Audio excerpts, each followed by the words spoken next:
This presentation gives a brief overview of how YARTS, the Yosemite Area Regional Transportation System, came about and what we must do to stop this taxpayer-subsidized public transit boondoggle. The concept for YARTS came about as a result of the 1980 Yosemite General Management Plan, abbreviated GMP. One of its main goals was to eliminate all private vehicle access to Yosemite Valley by implementing a regional transportation system, which later became YARTS. To transition visitors to the idea of forced busing as the only way to access Yosemite Valley, the National Park Service began to incrementally remove day visitor parking. To date, more than 6,000 parking spaces have been removed from the valley. YARTS itself began in 1992 as a task force of representatives from the counties surrounding Yosemite National Park. Also included were the National Park Service, the U.S. Forest Service, Caltrans, and the Federal Highway Administration. Their goal was to explore the feasibility of a regional transportation system while balancing the needs of the counties with the needs of the park. The task force idea seemed like a good one until money and political agendas entered the equation. The counties that would be affected by the proposed YARTS system were Tuolumne, Mariposa, Madera, Merced, and Mono County. The corridors that were considered were Highway 140 and 120 from the west, 120 from the east from Lee Vining, and Highway 41 from the south, a total of 4 corridors. The infusion of money began after the 1997 Yosemite flood. Remember, never let a good crisis go to waste. As part of the $197 million flood emergency appropriation, Congress granted $35 million to the park for a transportation component. The YARTS organization also began picking up funding from state and federal agencies. In November of 1997, President Clinton signed an executive order targeting Grand Canyon, Zion, and Yosemite for vehicle reduction and mass transit implementation. Local businesses and residents never had any say in subsidizing this project with taxpayer dollars. More funding opportunities came in May of 1998 when Congress passed the Transportation Equity Act for the 21st Century, T-21, which funded various surface transportation programs at a total of $217 billion over 6 years. This act also granted National Park Service units the opportunity to influence decision-making on state plans by becoming active in state and local transportation planning inside as well as outside the park. This was like the fox guarding the henhouse. In June of 1999, YARTS Executive Director Jess Brown announced that a 2-year demonstration phase would begin in the summer of 2000. He projected 80,000 round-trip riders per year and an additional 30,000 subsidized employee round-trip riders for a total projection of 110,000 round-trip riders. The actual first-year ridership was only 30,000 round-trip riders, and these were primarily free employees as well as all riders free during the first month of service. This is similar to the current inflated projections we've seen on California's high-speed rail boondoggle. In November of 1999, local input from businesses and residents was trumped by regional decision-making when Mariposa, Merced, and Mono counties entered into a Joint Powers Agreement, or JPA, with YARTS, a perfect example of big government knows best. In May of 2000, YARTS began a 2-year experimental demonstration project to see if visitors would get out of their cars and ride a bus. After failing miserably to meet the first-year projections, YARTS canceled the second year of the demonstration and downgraded all of their projections. So where does YARTS get its funding? The answer? It does not have a steady source of income. It survives on grants, congressional earmarks, Park Service funding, Department of Transportation vouchers, some farebox revenue, and contributions from participating counties. This is like going to the casino each year and taking your chances, only in this case, the taxpayers are the casino. Currently, YARTS is available year-round on Highway 140 and seasonally on 120 East, but the 2 high-emphasis routes, which are Highway 41 and Highway 120 West, as identified in the state's Interregional Transportation Strategic Plan, fiercely resisted until this past summer when Tuolumne agreed to a demonstration service on Highway 120 West funded by the National Park Service and taxpayers. As soon as regional transportation is established on all 4 corridors into Yosemite, The park is in a position to more aggressively eliminate the remaining day visitor parking spaces in the valley. This would achieve the 1980 General Management Plan goal. Will YARTS benefit the local businesses in the gateway communities of Oakhurst, Mariposa, and Groveland? The answer is emphatically no.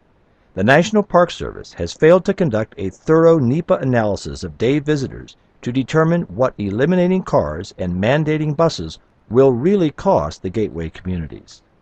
YARTS is a gamble of taxpayer money.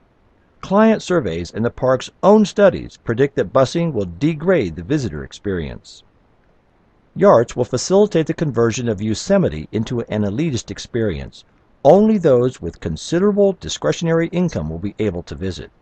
On top of higher gate fees, plans to convert access from auto touring to bus travel will further impact the economically disadvantaged, with additional expenses resulting from increased dependence on the concessionaire. Mandatory busing will also discourage families with young children, the disabled, and the elderly. However, those who can afford to lodge with a concessionaire or who can secure one of the precious few campsites in the valley will still be able to drive their own vehicles. YARTS is a Trojan horse that will end up costing the county money. Why are taxpayers expected to subsidize choice? Wouldn't that be a private enterprise kind of thing? If buses become the primary mode of access to the park, counties and Caltrans will be forced to consider infrastructure changes. Madera has saved between $500,000 to $1 million by not participating in YARTS. Preliminary estimates on the annual operating cost for YARTS on Highway 41 range from approximately $1.8 to $2.4 million. The initial capital cost for the new buses ranges from $6 million to $9 million. The YARTS operating budget is already subsidized 85% by the taxpayers. The YARTS capital budget appears to be 100% subsidized by taxpayers. The YARTS operating budget is forecasting deficit spending for the foreseeable future. The YARTS operating and capital budgets are stealing needed millions of dollars that could be used for fixing roads, reducing government debt, paying for public safety, and so forth. A pilot expansion of YARTS from El Portal to Yosemite Valley in 2011 was deemed unsuccessful by YARTS's own document. The YARTS system continues to be a ridership failure.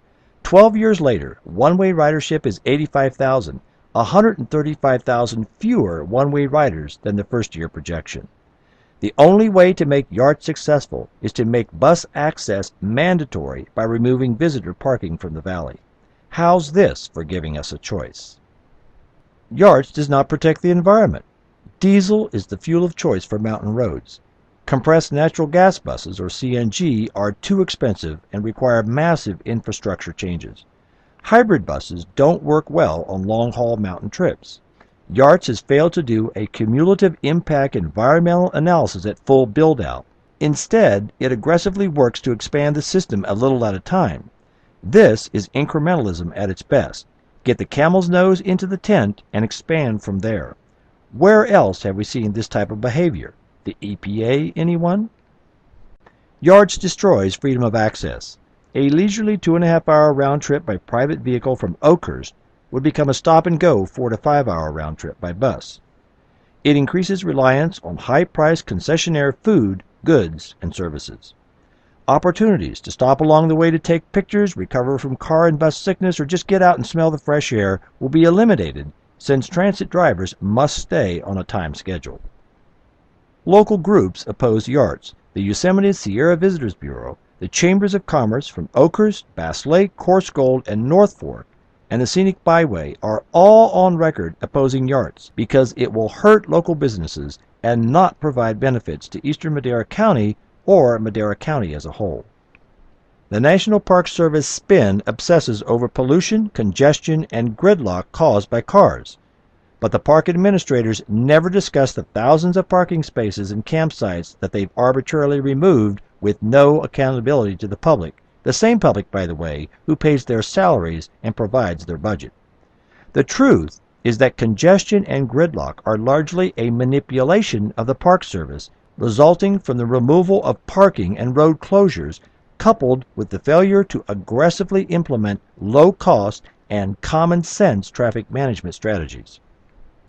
For those who do want to ride a bus or take a Yosemite tour, visitors or residents can choose numerous local private tour companies in the Gateway communities or even from the Bay Area communities. You can look up numerous private tours on the internet. We need to be encouraging free market, private enterprise businesses to create a bus service, not a taxpayer-subsidized public transit system. In summary, YARTS is a taxpayer-funded boondoggle. It is a high-speed rail project on rubber tires. It is being used by the National Park Service as a way to eliminate visitor parking in Yosemite Valley against the desires of area residents, businesses, and visitors, while forcing taxpayers to pay for and ride a public transit system. It's at least 85% taxpayer subsidized. It will not benefit local communities. It facilitates conversion of Yosemite into an elitist experience. It does not protect the environment. It homogenizes the national park experience. It destroys freedom of access. And it doesn't address practical low-cost solutions for reducing park congestion. We don't need one more government-subsidized failure. So how do we stop this taxpayer-funded boondoggle? First, we need to educate the public on this issue. That's the purpose of this presentation and a more detailed version referenced at the end of this video. Next, we must stop YARTS in Madera County. Currently, we have 2 supervisors of 5 who have voted against YARTS, Frank Bigelow, District 1, and Dave Rogers, District 2. Tom Wheeler, District 5, Max Rodriguez, District 4, and outgoing Supervisor Ron Domenici, District 3, voted in favor. On the November ballot to replace Ron Domenici for District 3 Supervisor is Rick Farinelli. Rick is on record opposing YARTS, so it is critical that we get him elected. That will give us a 3-2 majority to defeat this nonsense. Next, the communities must turn out en masse when YARTS and the survey results are brought back before the Madera Board of Supervisors and voice our opposition. Then, we must turn out en masse to participate in the Merced River Plan comment process this fall. We must insist that the General Management Plan be amended to remove the language calling for the elimination of all private vehicle access to Yosemite Valley. We need to urge the Park Service to environmentally work into the Merced River Plan the thousands of parking spaces in Yosemite Valley that were both lost in the 1997 flood as well as incrementally removed over the past 30 years. Remind them that Congress awarded the nearly $200 million flood appropriation to return the park to its pre-damage condition. We must demand that the National Park Service put together a practical congestion plan using simple solutions. Furthermore, we must let our state and federal legislators know that YARTS must not be funded with taxpayers' money. Defund the entire YARTS program, starting with preventing it from taking place on the Highway 41 corridor and eventually banning it on Highway 140 and 120. Additionally, using taxpayer dollars to fund public transit in the national parks and giving federal employees free vouchers to ride to work must come to an end. We need to support a free market system of short-range transit using private buses operated by private entrepreneurs to bus people into the park who want to take buses. Thanks for taking the time to view this presentation. Please send the link for this presentation to others who feel the same way or post it on your social media. To become even more informed on this issue, you can go to the URL displayed on your screen to attend a free 47-minute detailed training presentation on this topic. By getting involved, together we can defeat this boondoggle.